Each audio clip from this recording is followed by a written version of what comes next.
그런데 그날따라 닭이 모이를 잘 쪼아먹지 않는 거예요.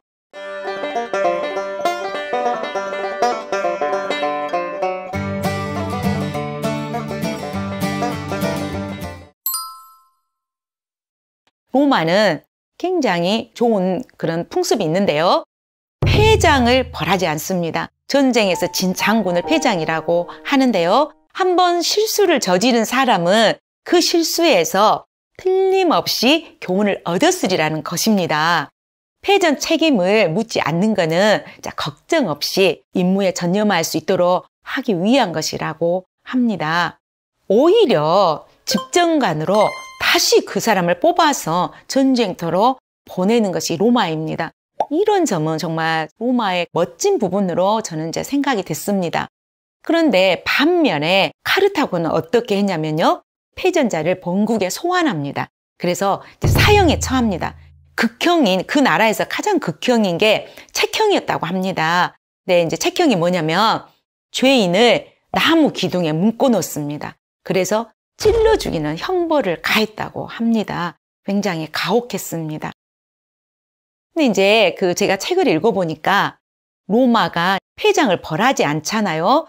그것은 물론 업무에 충실하라는 것도 있지만은 로마는 귀족과 이렇게 평민이 균형을 이루어가면서 나라를 이끌어가는 공화정 체제이잖아요. 그렇기 때문에 만약에 평민만 처벌을 했다. 그럼 평민들이 굉장히 불만이 많을 거 아니에요. 귀족을 처벌했다. 그러면 귀족이 난리기 때문에 이제 처벌하게 되면 재앙의 씨앗이 될 수 있기 때문이었다고 합니다. 당시에는 그 로마에 리키니우스법이라는 게 있었습니다. 우리 학생들 리키니우스법 굉장히 로마 공화정에서 중요합니다. 로마는 나라를 다스리는 사람이 집정관이었는데요. 로마에는 집정관이 2명이 있습니다. 1명이 하게 되면 독재를 할 수 있기 때문에 2명을 두게 됩니다. 그래서 2명의 의견이 합치돼야만 이제 하나의 의견으로 결정을 하게 되는데요.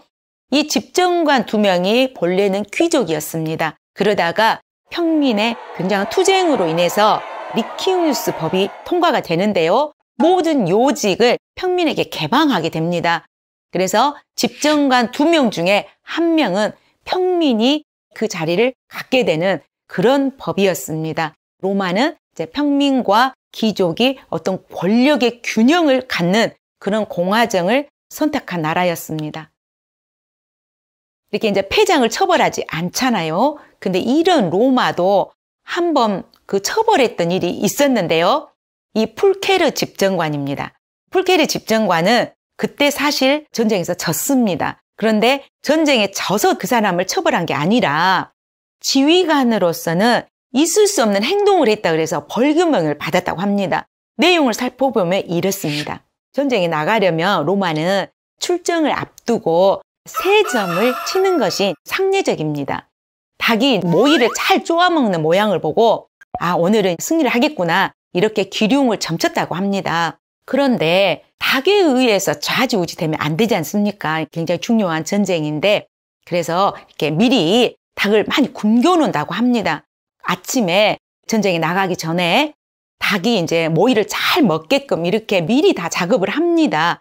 그런데 그날따라 닭이 모이를 잘 쪼아먹지 않는 거예요. 그러니까 병사들이 얼마나 불안했겠습니까? 이제 집정관이 이제 풀케르가 화가 난 거예요. 그래가지고 병사들 앞에서 닭을 붙잡아가지고 목을 비틀어가지고 물이라면 먹겠느냐 외치면서 바다에 던졌다고 합니다. 그런 행동은 이 공동체를 이끌어가는 리더자로서 신중하지 못했다. 그래서 처벌을 했다고 합니다.